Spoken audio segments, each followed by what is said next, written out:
that I will raise. It is your problems that I will try to resolve.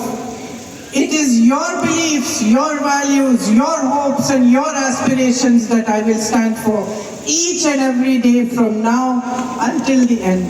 Indian പാർലമെന്റിൽ ഇന്നു മുതൽ അവസാനം വരെയുള്ള എല്ലാ ദിവസവും ഞാൻ ഉയർത്തുന്നത് നിങ്ങളുടെ ശബ്ദമായിരിക്കും, നിങ്ങളുടെ ആവശ്യങ്ങളായിരിക്കും, നിങ്ങളുടെ അഭിലാഷങ്ങളായിരിക്കും, നിങ്ങളുടെ പ്രശ്നങ്ങളായിരിക്കും, നിങ്ങളുടെ ചിന്തകളായിരിക്കും. എല്ലാ ദിവസവും ഞാൻ ഇന്ത്യൻ പാർലമെന്റിൽ ഉയർത്താൻ പോവുക.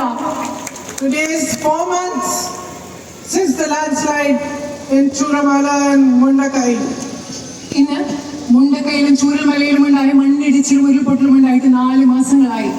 It is 4 months since my brother and I came here and met the victims of the landslide. അവിടുത്തെ ദുരിതബാധിതരെ ഞാനും എന്റെ സഹോദരനും ഇവിടെ വന്ന് കണ്ടിട്ട് ഇന്ന് 4 മാസങ്ങളായി. I have spoken about it many times. അതിനെപ്പറ്റി ഞാൻ മുമ്പ് പല പ്രാവശ്യം സംസാരിച്ചിട്ടുണ്ട്.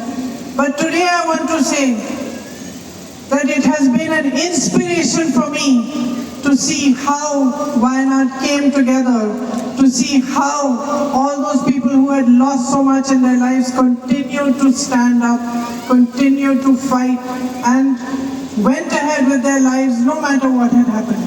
ഇന്ന് ഞാൻ നിങ്ങളോട് ഒന്നുകൂടി പറയാൻ ആഗ്രഹിക്കുന്നു, എങ്ങനെയാണ് എല്ലാം നഷ്ടപ്പെട്ടിട്ടും വയനാട്ടിലെ ആളുകൾ ഒരുമിച്ച് നിന്നത്, ഒരുമിച്ച് ചേർന്നുകൊണ്ട് മുൻപോട്ട് പോകാൻ, ജീവിതം മുൻപോട്ട് കൊണ്ടുപോകാൻ അവരെ എങ്ങനെയാണ് പരിശ്രമിച്ചത് എന്നത്